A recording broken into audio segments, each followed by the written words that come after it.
Penguin presents Miss Nightingale's Nurses by Kate Eastham. Read by Dorothy Lawrence. Prologue.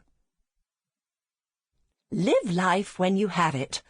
Life is a splendid gift. There is nothing small about it. Florence Nightingale. Liverpool, 1837. "I might be in luck," muttered the midwife quietly to herself as she delivered the baby safely onto the bed. And she was right. The child's face was indeed covered by a thin, silvery membrane. It was a caul, so rare that this was the first she'd ever seen.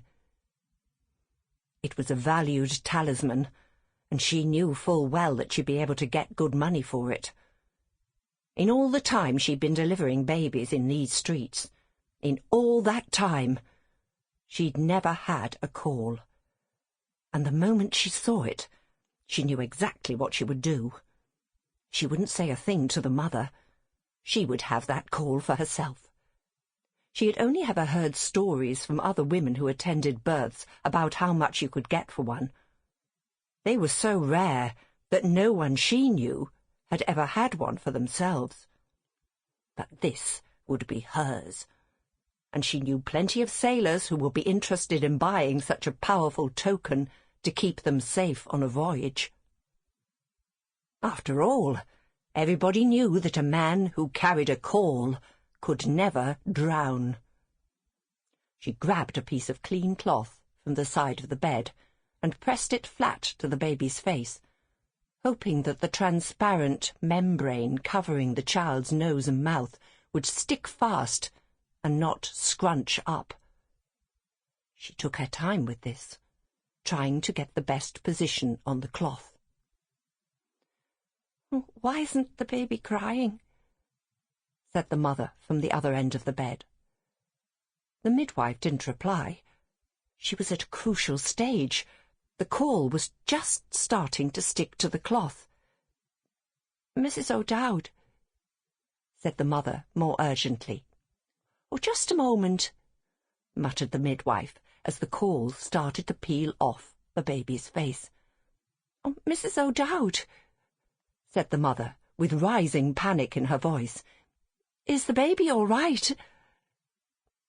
At last the caul was safe, and Mrs. O'Dowd laid it carefully aside before turning her attention to the baby. It was still a bit blue, and didn't seem to be breathing.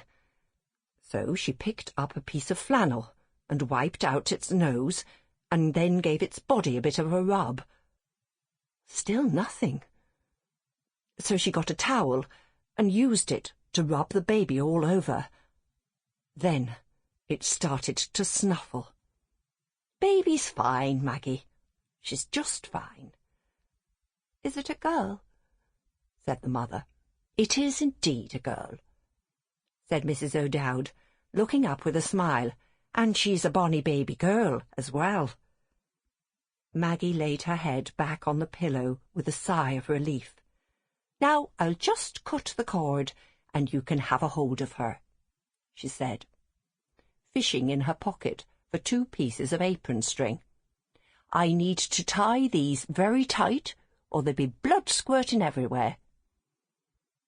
When the pieces of apron string were tied tight, about 1 inch apart on the cord, the midwife took the sharp knife that she always carried for the purpose and sliced it through, separating the baby from its mother with 1 clean stroke. That's when the baby started to cry, properly cry. Maggie looked anxiously down the bed again as Mrs. O'Dowd took a knitted blanket and laid the writhing baby on it, wrapping her firmly and then cradling her expertly with 1 arm before walking up to the top of the bed and handing the sticky, crying bundle to the mother.